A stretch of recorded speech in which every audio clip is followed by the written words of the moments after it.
রোনালদোর প্লান্টি মিসের পর টাইব্রেকারে জিতে শেষ 8 পর্তুগাল।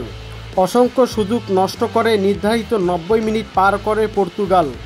এরপর অতিরিক্ত সময়ের প্রথম ভাগে প্লান্টি উপহার পেয়েছিল তারা, কিন্তু সেই প্লান্টিটি মিস করেন ক্রিস্টিয়ানো রোনালদো। এমনকি স্বপ্নভঙ্গের সংখ্যায় কাঁদতেও দেখা যায় পর্তুগিজ উইঙ্গারকে। তবে শেষ পর্যন্ত গোলরক্ষক দিয়েগো কস্তার অসাধারণ নৈপুণ্যের সংখ্যা দূর হয় সাবেক চ্যাম্পিয়নদের।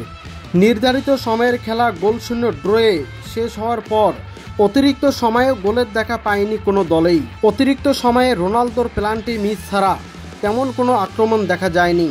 ফলে খেলা গড়ায় টাইব্রেকারে, যেখানে স্লোভাকিয়ার প্রথম 3টি শটেই ঠেকিয়ে দেন পর্তুগিজ গোলরক্ষক দিয়েগো কস্তা। বিপরীতে প্রথম 3টি শট কাজে লাগাতে সক্ষম হন রোনালদো। ফলে শেষ 2টি করে শট নেওয়ার প্রয়োজন হয়নি।